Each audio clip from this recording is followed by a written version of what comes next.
So we know a 5 gram sample of potassium chloride was added to 50 grams of water initially at 20 degrees Celsius.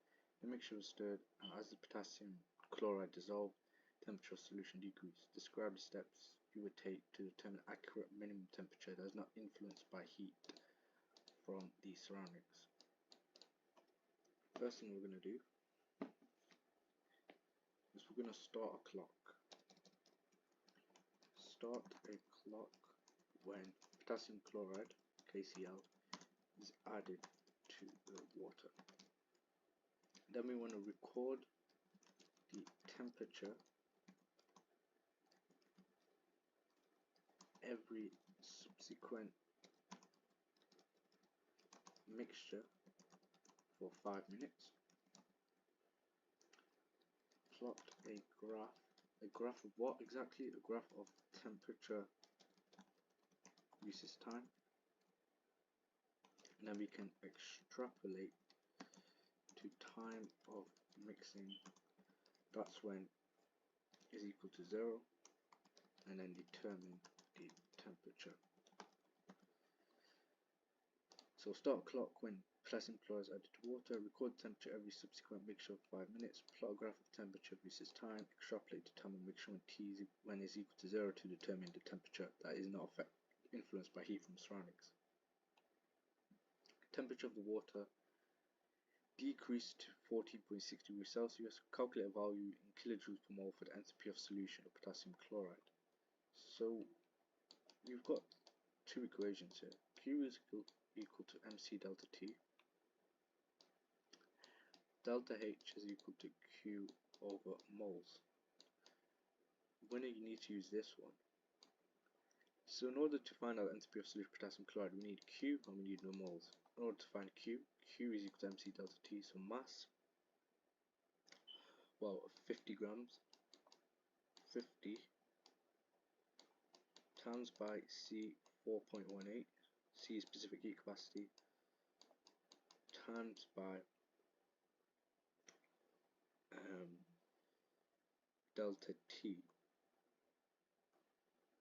Well, we know it starts at 20 degrees Celsius and it goes to 14.6, so it's going to be 20 minus 14.6 is equal to delta T, change of temperature, which is 5.4 times by 5.4. Q is equal to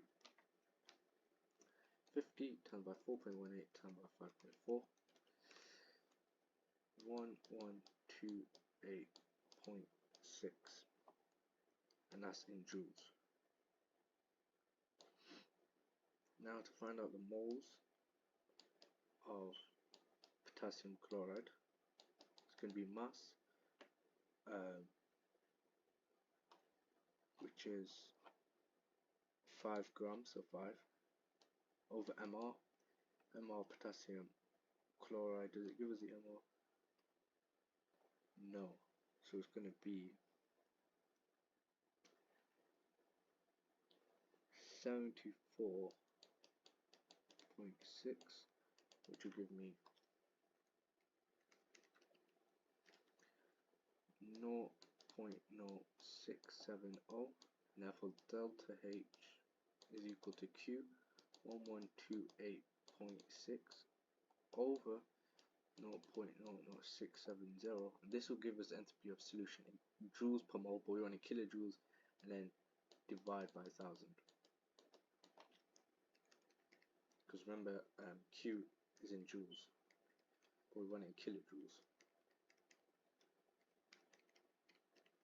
And we get 16.8 plus 16.8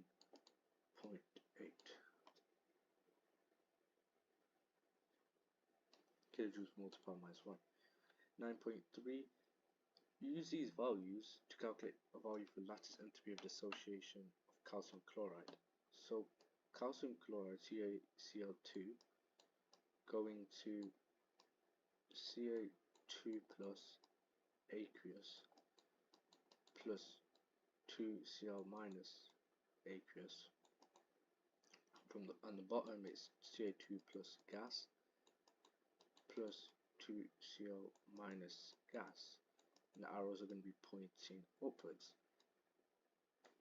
And we know the enthalpy of solution of calcium chloride, which is this bit, is minus 82.9.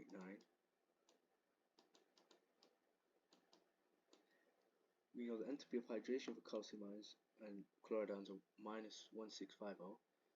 It's going to be minus 1650 for calcium ions because we're going from Ca2 plus gas to aqueous for hydrogen, get enthalpy of hydration, plus because we've got 2 chlorine negatives, going to be times by 2 of minus 364 enthalpy of hydration for chloride ions. But what we're trying to find is this. Now what we can do is we can go this way and then this way, and we can get a lattice enthalpy of dissociation of calcium chloride. So we're going to do minus 82.9 plus, well this is, let's work this out, minus 1650 plus 2 bracket minus 364 minus 2378, but that's pointing upwards. We need to go down, so it's just going to be the opposite of that, which is going to be a negative 2378, which is going to become a positive, so we're going to add 2378 and we get 2295 again, which is positive.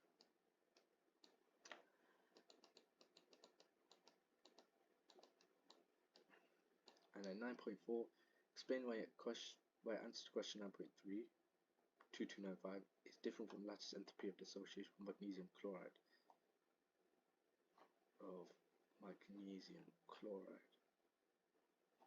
Okay. Well, if you think about the size of the ions,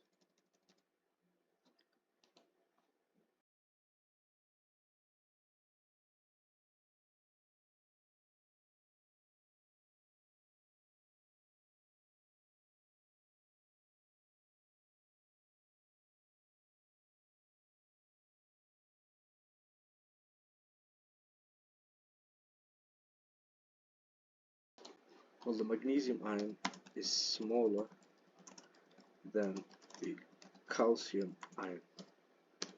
Magnesium ion is smaller than the calcium ion, hence it attracts the chloride ion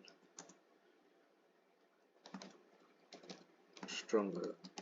Actually, we'll say hence it has stronger ionic bonding as it attracts the chloride ion more strongly. And that is the end of question 9.